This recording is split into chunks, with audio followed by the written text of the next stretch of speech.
This video has been edited in hopeful accordance with YouTube's often vague terms of service.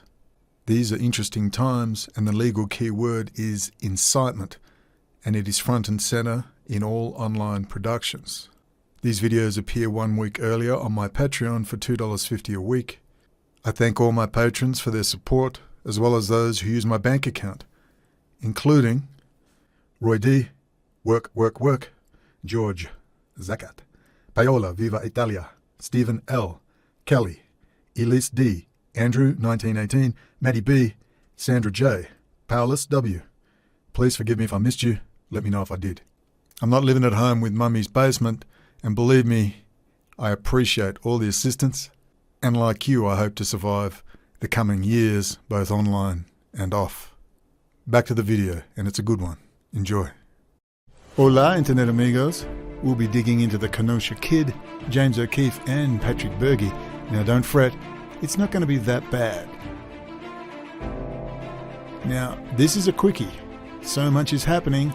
Bill and the gang are warning of biowarfare and weaponized smallpox, and we'll get into that in a video soon, and where someone might be manufacturing that potential material. We'll wind up the video with a quick commentary on the Kyle Rittenhouse acquittal, truly a gift from above. But first, a word from the Samson option himself, BB.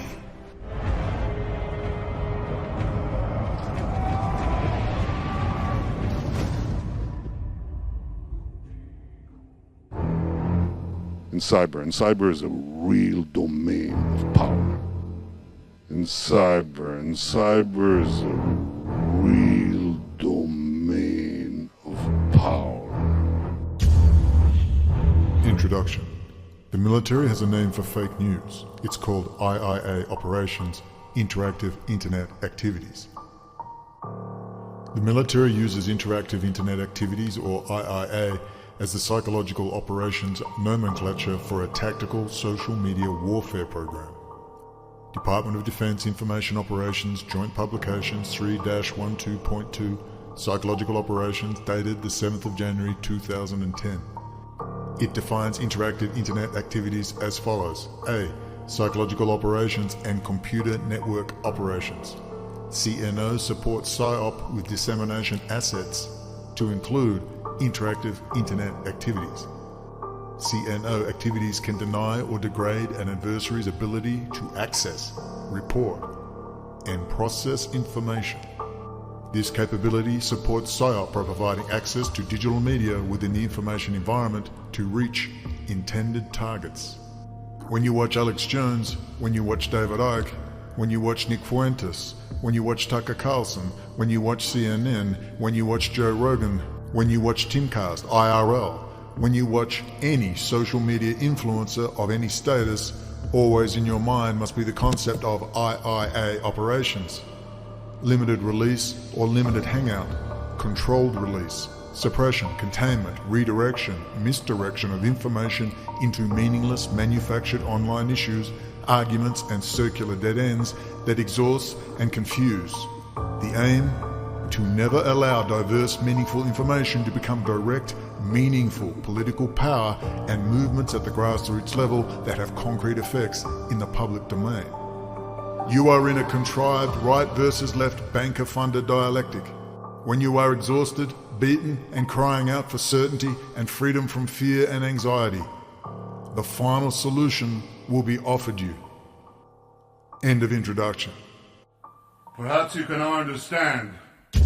Kyle Rittenhouse, James O'Keefe, and Patrick Berge. Now, don't be too afraid. I'm not going to be that harsh, or maybe I will be to some, at least in appearance. I just want you to think a little bit about what you're willing to accept from larger, well-funded and well-produced online media stars like O'Keefe, and how the mainstream media accepted the gift of Rittenhouse and other pleasant distractions. And man, Rittenhouse was truly an organic gift. Change the story, change the lead. It's not a new concept. Change the story, change the lead. It's not a new concept. Of course, the mainstream and the big media channels weren't the only ones. I mean, the old alt media, they're in it as well. They always are, because they're exactly the same as the mainstream media. Apart from obscure, frequently deleted channels and sites. They're all controlled by the same NATO marine psych warfare operation run out of a private data analytic company like Denology and ClearForce, to name just a few. These work in tandem with private security contractor teams playing crisis actor, LARPer and Johnny-on-the-spot witness for critical events. There are vast pools of registered out-of-work actors and gophers recruited in the same vein as a criminal informant for police operations. Many, but not all of these people, are literally registered pedophiles, drug dealers and users for the real dirty jobs. I mean, think story time and the disgusting story pushed by the mainstream media of how quickly we forgot that. And I still wonder where that kid is right now. This is all an expendable workforce, just as the East German Stasi recruited and maintained its rat lines, and I mean, most of them were literally rats, of street information and gang stalking teams. These are IIA operations, or Internet Interactive Activities, as set up in Iraq and Afghanistan, aka military psychological warfare operations. They've been around for centuries, obviously, but now it is an absolute science applied writ large directly to multiple avenues of information flow, from the so-called mainstream to the so-called alt media and everything in between, including myself. We are all part of this system. We are all in the pool they can draw from, puff up, delete, suppress, and use as they wilt when the data analytics indicate short, medium, and long-term requirements for information, limited release, controlled release, or outright suppression and deletion. This is large-scale, and I mean f***ing large-scale, military intelligence-based psychological warfare designed and applied to the enemies of the United States overseas and now brought home, privatised, but still run by the same military personnel in private subcontractor form. This is the Wall Street East India Trading Company, private army and intelligence network running around the United States and elsewhere under the guise of free enterprise. This is what John Fitzgerald Kennedy sought to end by breaking the Wall Street CIA union, quote, into 1,000 pieces, and handing over all overseas covert operations into the hands of the US military and plausible government oversight, to some degree.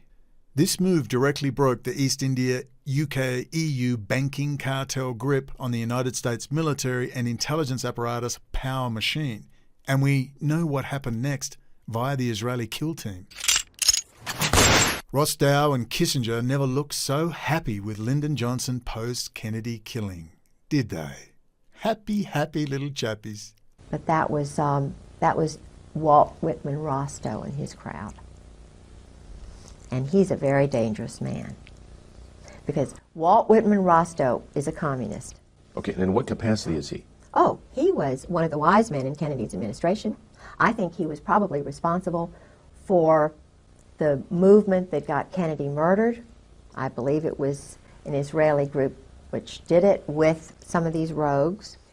The continued in-your-face long-term privatisation or corporatisation of the ultimate power method of coercion, i.e. killing, this thereby avoided any and all public scrutiny that would be afforded via government departments and strict regulations and guidelines, and the transparency afforded via the US Senate and Congress, and above all, freedom of information legislation.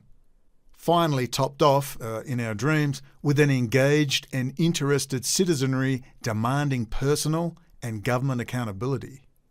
But the aforementioned methods combined with good old-fashioned blackmail and bribery, the system of control was embedded and grows more powerful daily, literally every day, every single day, sucking the life from the body politic before our eyes, and we sit and do absolutely f***ing nothing.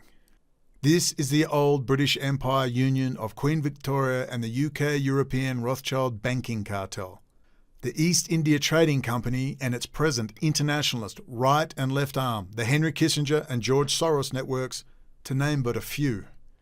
But they're our poster boys. That union was always very shaky, which is why you see the royals getting such bad press and always finding their little scandals well reported. Just like the Catholic Church and the Vatican. They're so powerful, they can't keep their scandals out of the press. I mean, think about it.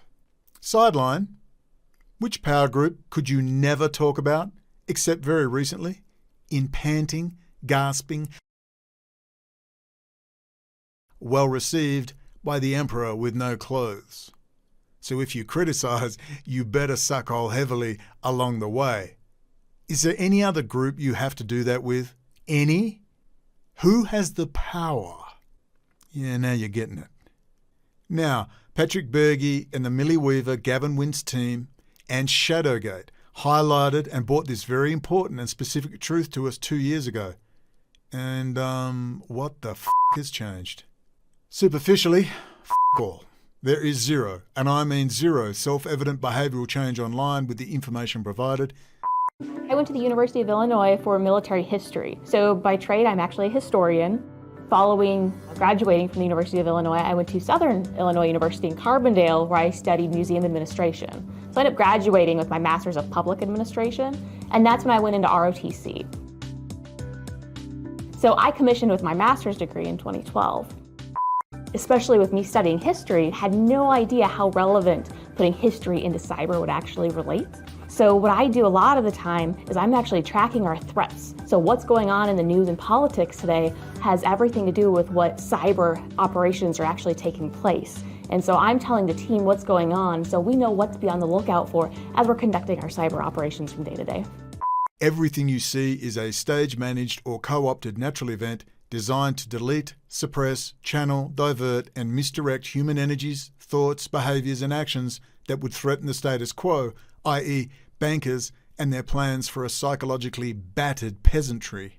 The underlying aim, Surkov said, was not to win the war, but to use the conflict to create a constant state of destabilised perception in order to manage and control. That is suitably conditioned for compliant, placid herd behaviour a la CCP China, ready to be herded into the electrified pen of the UN Habitat Smart Cities program, where, if they're feeling benevolent, you'll be slowly vaccinated into sterility and placidity and die alone with your virtual reality goggles on and free high-speed internet in your 200-foot square closet apartment.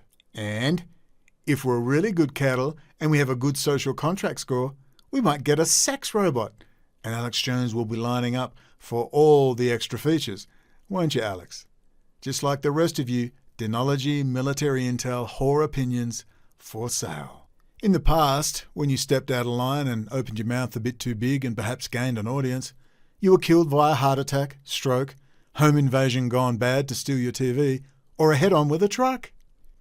If you were in Central or South America, the Kissinger kill teams called you a communist and simply shot you in the head and dumped you in the street, or chopped you up and put you in a vat of acid with the local Catholic priests and nuns, a la 1980s Central America. In the civilized so-called West, they criticise, marginalise, then criminalise. I know this little technique very well. They'll find kiddie porn in your Gmail account, find an old girlfriend from 30 years ago to accuse you of rape. Clear Force, the military-based private security contractor posing as a private corporation, digs through your social media posts and finds a crass comment made when drunk at the office Christmas party from, 10 years ago and sends it to your potential employer. Or Clear Force and all the privatised military corporations like them provide an upfront dossier to the Human Resource Department where you have applied for work and you are politely told to go get a job in Idaho. If you're lucky. The Francis Stoner book and lecture on the CIA culture war says it all in the previous incarnation of this program. In this brilliant and relatively short online lecture, she describes the intelligence-connected Wall Street funding of books, movies, TV series, conferences, magazines, artists, poets, painters, musicians, all ostensibly done to win the cultural Cold War, a worthy goal to be sure. And everyone was doing this, all sides. But now the enemy is not a banker-funded enemy of the weak, tyrannical system in Eurasia. The enemy is now us. And just who did win that Cold War? Maybe Anatoly Golitsyn in his book New Lies for Old, warning of the comeback of this system, ain't so wrong after all. And we'll really have to revisit McCarthy and the so-called Red Scare, he wasn't so wrong after all, and we have to revisit James Angleton. It usually takes a national crisis or a Pearl Harbor where people then understand what survival means. But you don't have to be a great or large or wealthy country to have a good intelligence service. As long as you have the norms, as long as you have the disciplines, as long as you have the motivation, the singleness of purpose, you can be a small service, have one great penetration, and you can move the world. They claimed he was an anachronism, totally infatuated with Soviet Russia, but I don't think he was wrong. He was bang on. He was just very wrong about that other country called Israel. And if Kennedy was naive about the Soviet Union, James Angleton was very naive about Israel. A shame they couldn't have met in the middle. Regardless. So a good place to start on this deep and dangerous issue is that Francis Stoner Saunders lecture and book. You'll see that way before Shadowgate, you'll see just how deep it went back then, and then you will grasp at their power and reach and control now. And they want you to. They want you to gasp, be overwhelmed at the depth of the deceptive layers, the endless line of dupes, gullible fools, attention-seeking narcissists, and paid-for whores that do the dirty work in the information warfare great game, online and off. We must, on the one hand, not be naive, but we must also not be totally cynical and belligerent, running around calling everyone who disagrees with us a shill and Hasbara operation. They love it when we do that too. Remember, it's all about the dialectical polar opposites. Energize and polarize. Take it to both extremes. Never a middle ground where people can talk. So we must be aware and understand the lie is a great sprinter, but a terrible marathon runner. And this fight is a marathon. We just have to see it out. Now, with that intro out of the way, with regards O'Keefe and Berge, I like both of them, Berge and O'Keefe, superficially, meaning prima facie, at first glance, I don't get a bad vibe off them. Unlike an Alex Jones, Joe Rogan, David Icke and a dozen other Kissinger and Associates related internet stars. If you didn't know, Goldman Sachs and right-hand man of Dr. Henry Kissinger, Dr. Steve Bannon, is the centre point of that whole crew. And we'll get back to the details of that in another video. But I urge you to watch the Rats in the Ranks series linked below, roughly 3 hours. 3 one-hour part series. You need to watch Rats in the Ranks. So what's the problem with James O'Keefe? The latest video from Project Veritas is, as usual, groundbreaking, in that, like Snowden, it starkly confirms what we already very well know. News media is out-and-out propaganda. Fancy that. That you're now teaching journalists at a national level, don't be objective. And to me, that was what journalism always was, to be objective. And in my mind, if journalism is not objective, it's not journalism, it's propaganda. Question I have for you is this. Why is James O'Keefe taking us only thus far and no further? There are 2 levels to this question. Let me explain this shallow and quick dive, and I repeat, I do not want O'Keefe gone. I want you to demand he go deeper. I like his stuff. I don't want to see it gone away. Now, O'Keefe goes into a specific media conglomerate in the video, Tegna Inc. It was created in 2015 when Gannett Company was split into 2. Quote, Tegna Inc. is an American publicly traded broadcast digital media and marketing services company. Headquartered in Tysons Corner, Virginia, it was created on June 29, 2015, when the Gannett Company split into 2 publicly traded companies. Tegna comprised the more profitable broadcast television and digital media divisions of the old Gannett, while Gannett's publishing interests were spun off as a new company that retained the Gannett name. Tegna owns or operates 66 television stations in 54 markets and holds properties in digital media. Quote, Gannett Co. Incorporated is an American mass media holding company headquartered in McLean, Virginia, in the Washington, D.C. metropolitan area. Of course it is. It is the largest U.S. newspaper publisher as measured by total daily circulation. Remember, it's the largest U.S. newspaper publisher as measured by total daily circulation. Interesting. That's Gannett Company. Interestingly, they are being sued for allegedly enabling the sexual abuse of paperboys. Seems pretty standard expose these days, doesn't it? Now, they're based in the usual place. Quote, Tyson's, also known as Tyson's Corner, is a census-designated place, or CDP, and unincorporated community in Fairfax County, Virginia, United States, located in northern Virginia between the community of McLean and the town of Vienna along the Capital Beltway.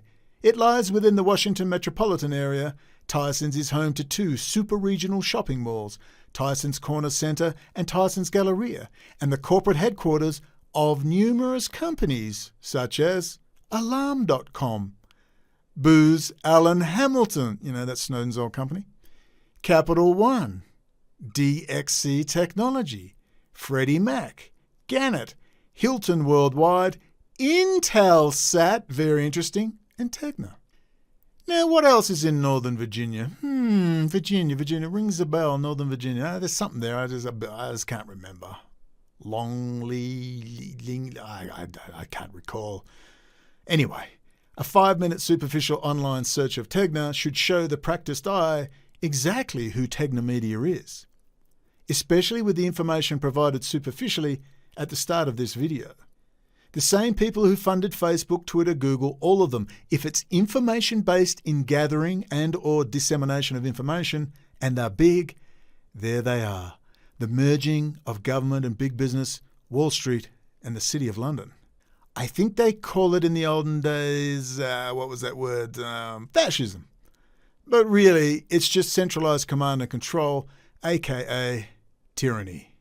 And that's about as un-American as you can get. As Tegna was in deep trouble several times, including over the COVID lockdown period, which was the plan, I guess their move into, quote, diversity training is part of the banker bailout deal. So with this brief, literally over my morning coffee foray into Tegna, I want to ask a question of both James O'Keefe and Patrick Berge. Why do you both do what you do? Why does James O'Keefe never mention General Jim Jones, Denology, Clear Force, and above all, the superficial but very important work of Berge, Millie Weaver, and Gavin Wince, i.e. Shadowgate? They are a core issue in understanding how news media became out-and-out, highly coordinated, dialectical, polarising propaganda with two stark sides you can join in the banker dialectic dance. Now, that's a good meme. Think about it. The BDD, the banker dialectic dance, a highly coordinated, seductive dance. Everyone in line, moving to the beat of the banker music.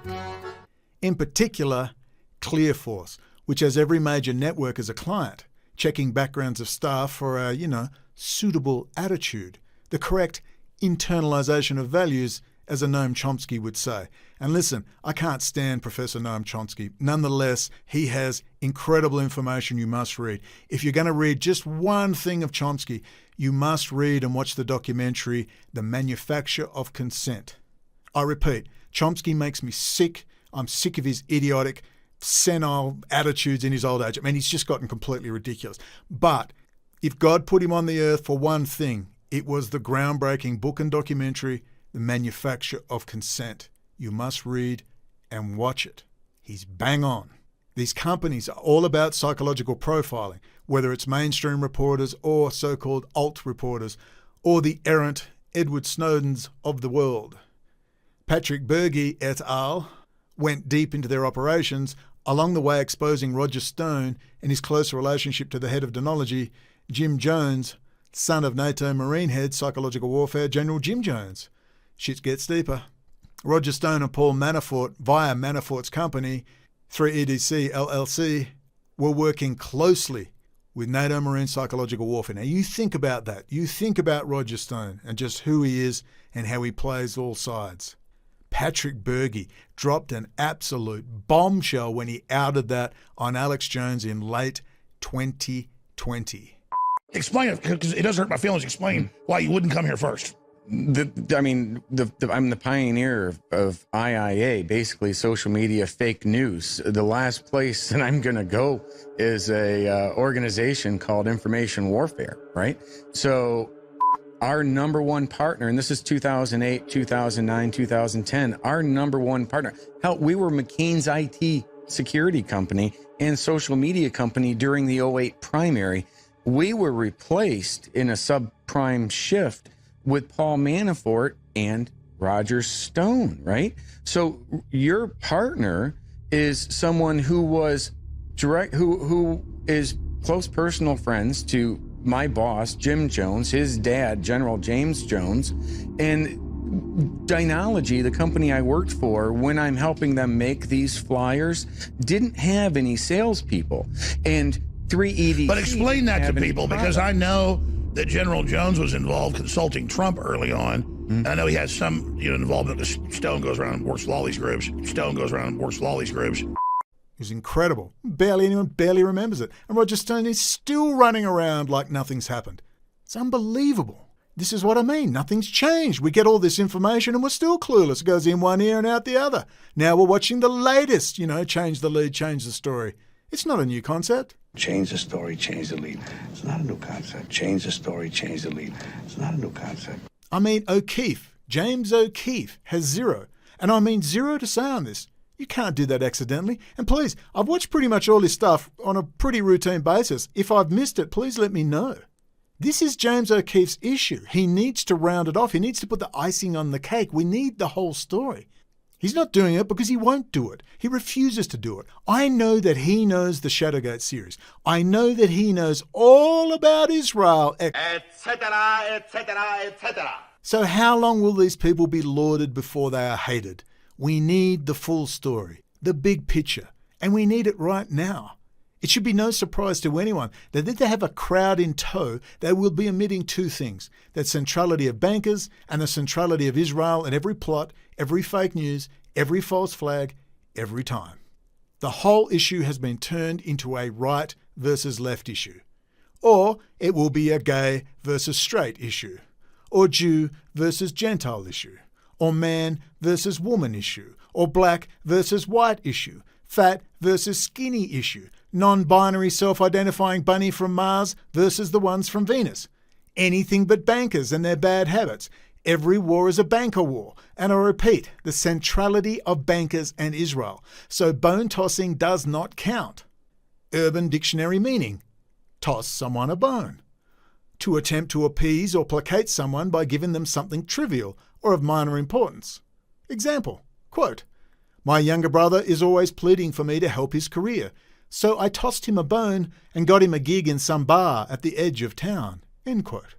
Or in my example of usage, quote, "My vast and more naive captive audience has a small vocal element always pleading for me to include Israel and bankers in my analysis. So I toss them a bone and mention once in a while the issue on an extremely superficial level, infrequently, in the hope they forget about its centrality in the never-ending fake and manufactured distractive news cycle until the bankers can lock them all up in a smart city prison." End quote. How'd you like that one? How do you like them apples? How long? How long, Lord? How long will we put up with James O'Keefe keeping vital issues contained in a right versus left paradigm? It has to stop. We know who works that psych warfare dialectical angle, don't we? So we must conclude that the very smart, very politically astute James O'Keefe and the people that surround him are working for the enemy. Or do we continue to make stupid excuses for them at this late stage of the game? I mean, I am not really sure just how much time we actually have to sort this out. Are you? Maybe it's a long time, possibly. But do you want to find that out? Now, will I be throwing out James O'Keefe and never watching him again? Locking myself up in my walled-off castle tower, pointing fingers from on high at those in the battle below, in the mud, in the heat, in the wet? No.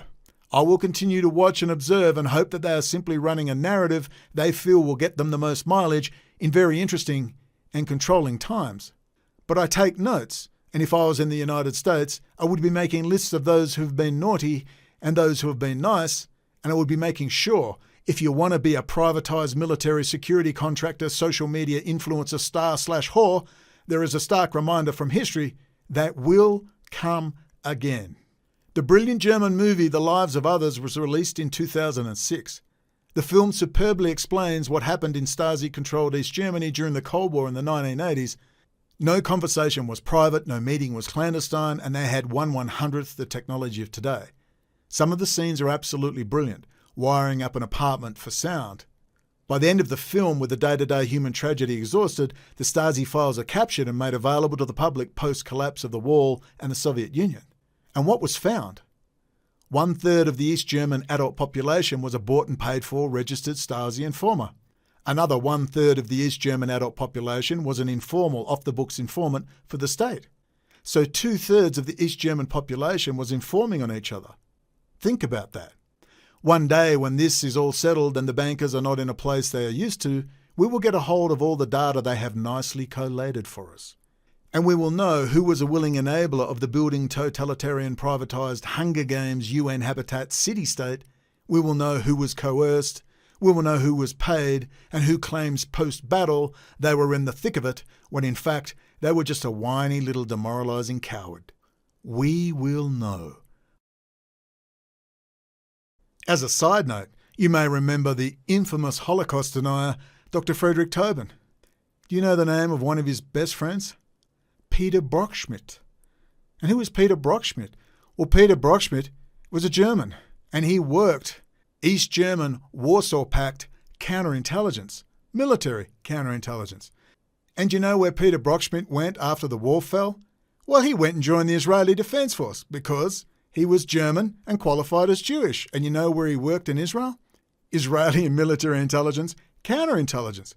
And he ends up in Adelaide, South Australia, very close to Dr. Friedrich Tobin. I met him. Look, he seemed an all right guy, but I just find that a very interesting side note. As so many of the East German Stasi apparatus, you know where they ended up? They ended up in Israel. Fancy that.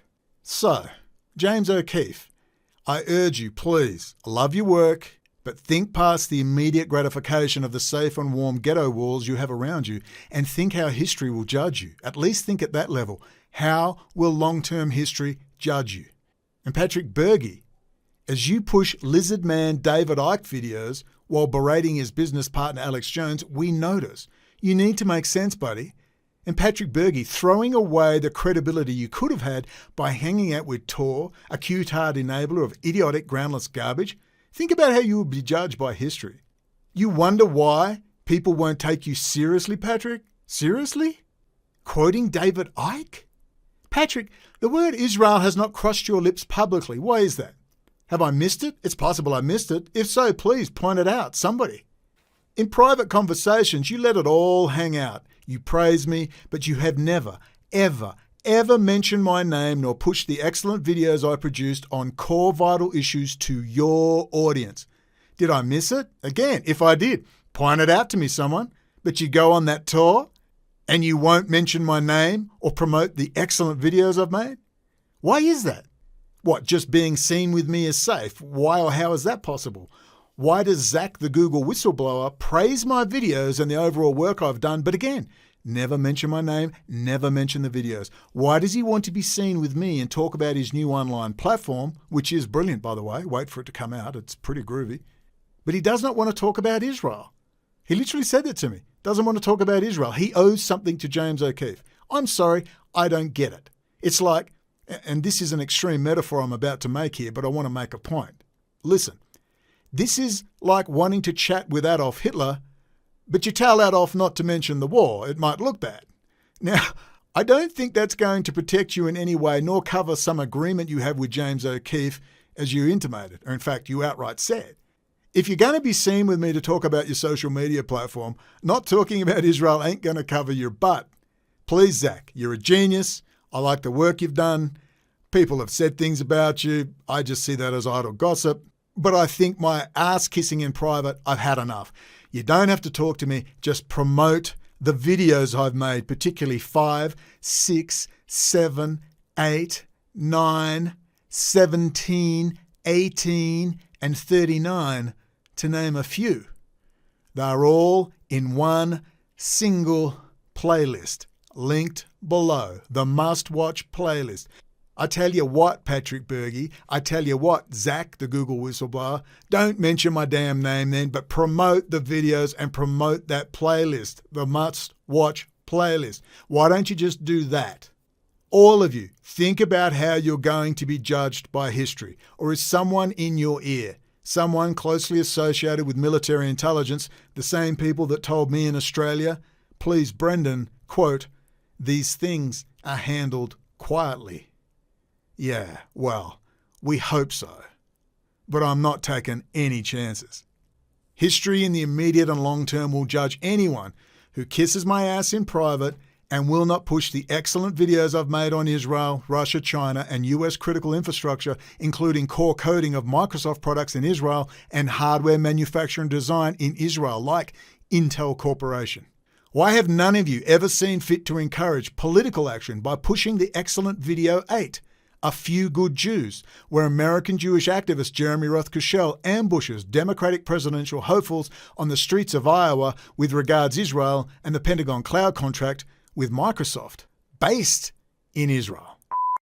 Senator Sanders, the issue of the Jedi cloud, the Pentagon being compromised by Israeli intelligence.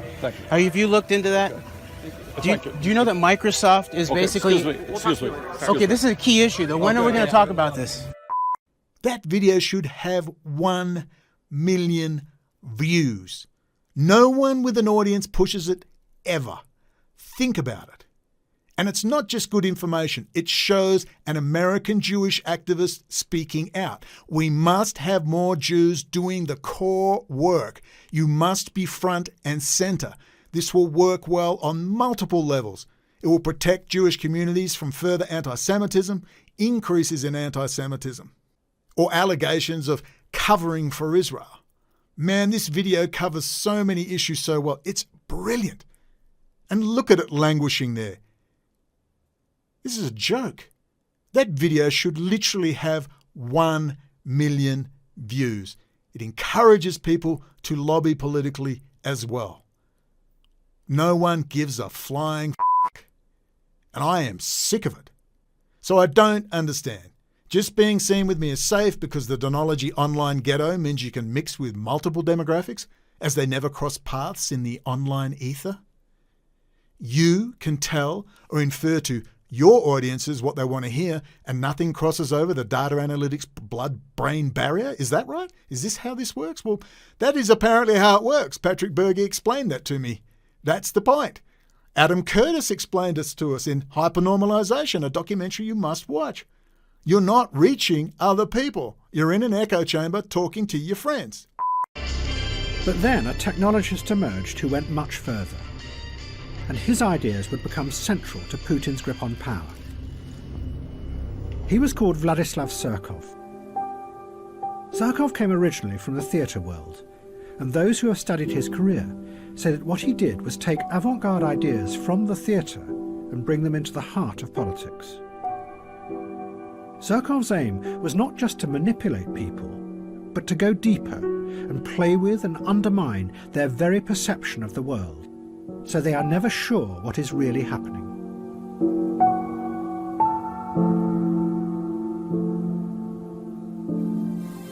Surkov turned Russian politics into a bewildering, constantly changing piece of theatre. He used Kremlin money to sponsor all kinds of groups, from mass anti-fascist youth organisations to the very opposite, neo-Nazi skinheads.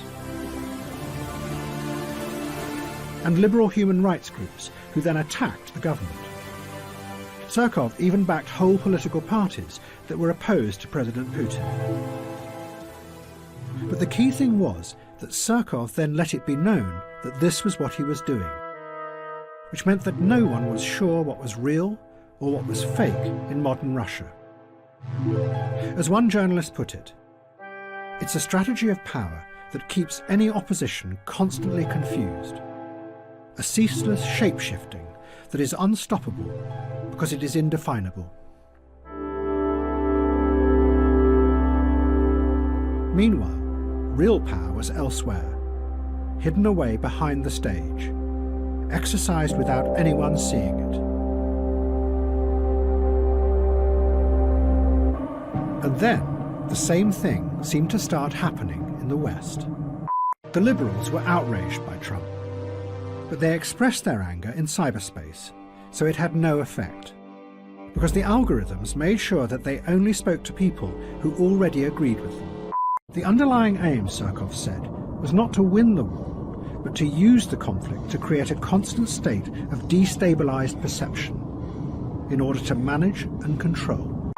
Everyone is separate and compartmentalized, their demographics are mapped, and they are running frantically in infinite directions at once. There is no fist, just an open-handed brush across the face of the online and offline information beast. It's a tickle. It's not a right hook. Patrick, when it comes to pass that you knew about Microsoft and Intel basing themselves in Israel, a hostile foreign power in bed with the enemies of the United States, and you, an IT guy, say nothing to your audience, what will history say? Well, maybe what would the FBI say? Because 2022 may well be the year of the big out. It seems, at least anecdotally, with every move towards a deeper, large audience understanding of Israel as a cyber technology juggernaut, we get another COVID variant or news from the vaxxer pedophile Bill Gates that bioterror is on the horizon. This is eerily and scarily reminding of the pre-event run-up to that event from some 20 years ago. Remember that one?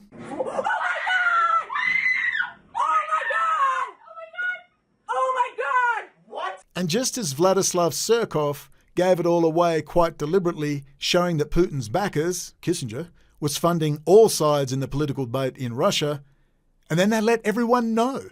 Is that what Shadowgate was? The revelation of the method? Our Vladislav Surkov stage play curtain drop moment? I'll repeat the words attributed to Boris Berezovsky in commentary on his falling out with Vladimir Putin and the Kissinger intel clique that backed him. Quote, "Consider the fascinating perspective of the recently deceased Boris Berezovsky, once the most powerful of the Russian oligarchs and the puppet master behind President Boris Yeltsin during the late 1990s. After looting billions in national wealth and elevating Vladimir Putin to the presidency, he overreached himself and eventually went into exile. According to the New York Times, he had planned to transform Russia into a fake two-party state, one social democratic and one neoconservative, in which heated public battles would be fought on divisive symbolic issues, while behind the scenes both parties would actually be controlled by the same ruling elites, with the citizenry thus permanently divided and popular disaffection safely channeled into meaningless dead ends. Russia's rulers could maintain unlimited wealth and power for themselves with little threat to their reign. Given America's history over the last couple of decades, perhaps we can guess where Berezovsky got his idea for such a clever political scheme." Go and reread that quote, because you are watching the United States writ large in that quote. It's all f***ing staged bullshit. And if they haven't staged it themselves, they're going to use it to the hilt. You know, history is always harsh and truthful. If things get bad, then history will be brutal to those who knew and said nothing, while placating their sad conscience with silly excuses that they are being tactical and their online audience is not ready for the truth. It's highly likely with data analytics, they'll just take us to the brink but never quite over it, so I guess their networks will be safe, but who knows?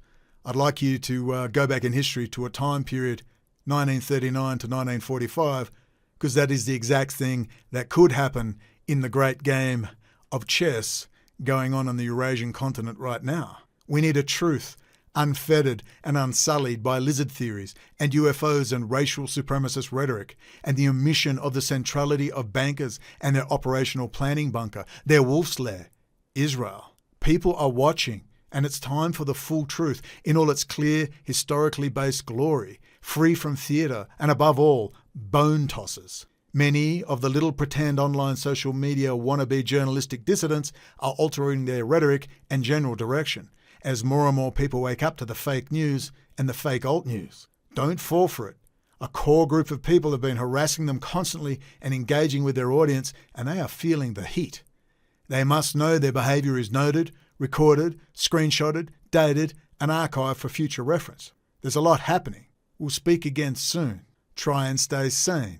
Remember the centrality, particularly in the United States, but it's the world over, of Denology and Clearforce, General Jim Jones, Shadowgate. Remember the LARPers, the crisis actors. Remember the privatisation of the Department of Homeland Security. Please watch Video 39, A Family Civil War, for more on that. We've got to have these big issues addressed again and again and again. No more bone tossers.